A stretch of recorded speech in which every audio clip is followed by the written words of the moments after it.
Domantas Sabonis and Malcolm Brogdon are playing exceptionally for the Indiana Pacers right now. We know that the All-Star starters voting has now happened. We don't know when the reserves voting is going to be, but do you guys believe that Domantas Sabonis and Malcolm Brogdon both, not just one, both, should make the All-Star team? I'll start with you, Riv. I think Sabonis definitely. I think they deserve to get in, but I think just off the simple fact of the fans getting 50%, I think where they play. Well, the reserves is coaches voting. Oh, okay, but I think even coaches, they play in Indiana. I think it's going to be hard for them to truly get in. I can't name. It's 7 players on the bench, and it's just whatever position, right? Guards and some front court players. Yeah, I think it's 7 players on the bench, so it might be 4. It might be 4 guards and 3 forwards or front court players. I think it's the other way around.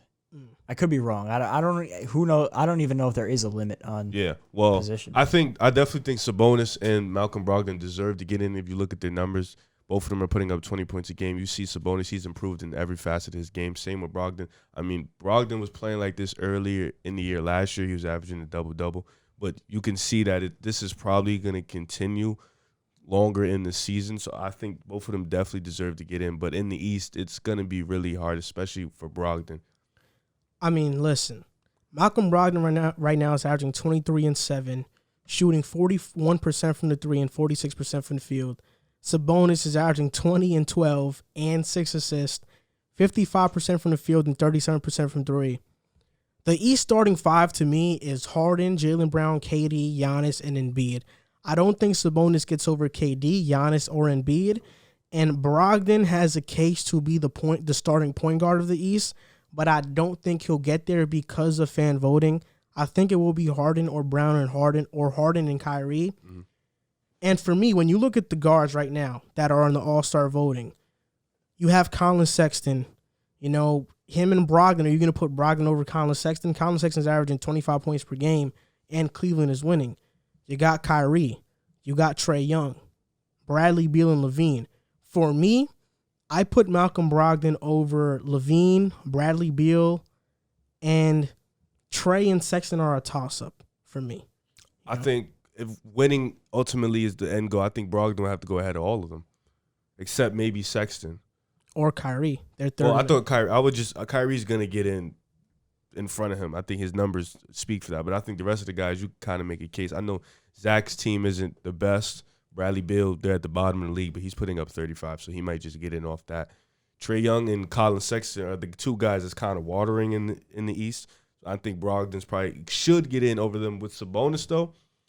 Luckily, Tatum's been out, so he's been out a couple games. Jimmy Butler's been out. Bam Adebayo, the Heat are 13th in the East. Nikola Vucevic, Chris Middleton, Tobias, Andre Drummond. Like these front court players, over a few of them guys. Front court players, you have Jason Tatum, Bam, Julius Randle, Nikola Vucevic, Chris Middleton, Tobias, Andre Drummond. I think Sabonis gets in over Drummond, possibly even Tobias too. Middleton, I think him is they're and I think he's been playing better than Julius Randle, and they've been winning more, and over Bam. So for me, I'd put Jason Tatum, Sabonis, and possibly Tobias because of the winning.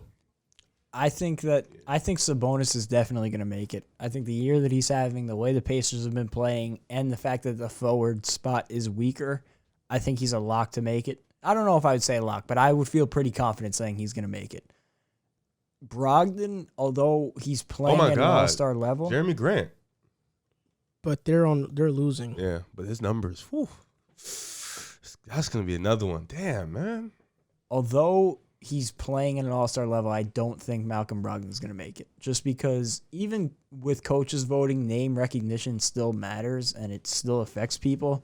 Just because when you get to that level in the NBA, you get that benefit of the doubt no matter what. 100%. And you're talking Harden, Irving, Brown, Trae Young, Bradley Beal, Zach LaVine, all guys that are in that conversation. Colin Sexton, another one, all for 5 spots.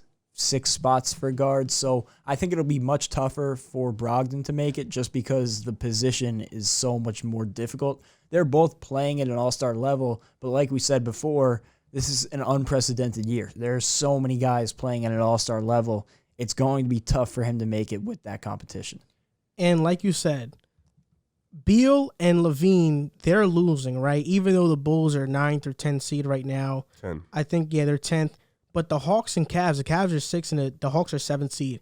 So they're in that playoff mix too, and Trae Young and Colin Sexton are playing really well right now. That's why I think it makes it tougher to make it as a guard. But nonetheless, I think that Sabonis should make it. Like, I think he should be one of the few locks to make it. Malcolm Brogdon is going to be difficult, but nonetheless, I think both of these guys have been playing at an all-star level this season. A name that I don't think any of us mentioned, Gordon Hayward. I was just about to say You that, but then think- I saw their record.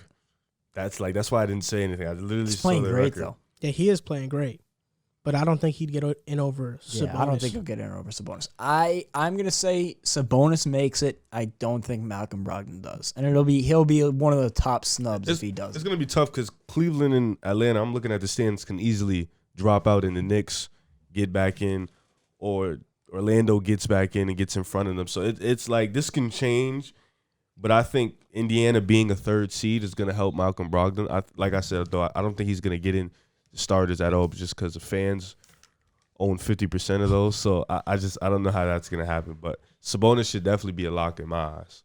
I think so too. It really depends because I think Sabonis and the front court players are much closer than people think. But Bam Adebayo, like his numbers are great, but you're not putting him over Sabonis because the Heat are 13th seed right now. So I think it'll help them, but I think they both deserve to make the All-Star team, and hopefully they do, or at least one of them do, because they're playing phenomenal this season. I mean, okay, so off seeding, let me ask you just a side question, but New Orleans has 2 All-Stars, but they're 14th seed. Is that going to affect Zion and Brandon Ingram getting in? Well, they have 1 All-Star.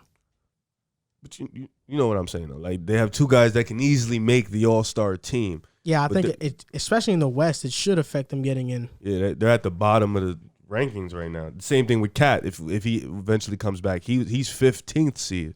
So that's Cat is not making it. yeah. Off of how much time he's been out, he's not making it. I mean, will that affect Jason Tatum though, and Jimmy Butler? I mean, Jason Tatum has not missed many games. What did he miss? Like 6, 5. 5? I mean, Jack said 5. Yeah, he missed 5 games. And by the time He's the played reserves 12. and by the time the reserves get voted on, there's probably going to be a lot more games being played. Yeah, I think a lot of this stuff can change by the time the reserves are being voted on also.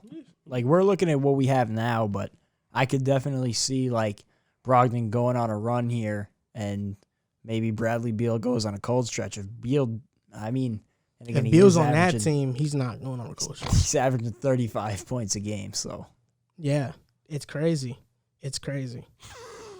He might average 35 and not get in. Yo, that'd be. Didn't he do that one year? He got snubbed. Nah, he got snubbed last year. Yeah, but he wasn't averaging 35. I think He was was averaging like- 30. Yeah, I think he was at 30. But 30 35? He might not get in. 35 and not making the All-Star game would be nuts. He might not get in again. I mean, they're losing. That's hilarious. He's doing that for nothing.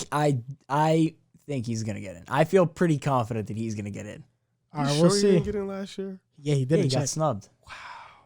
Him and Devin Booker were Oh, like the huge snubs last year, if I'm not mistaken, Devin Booker's Nah, they not were.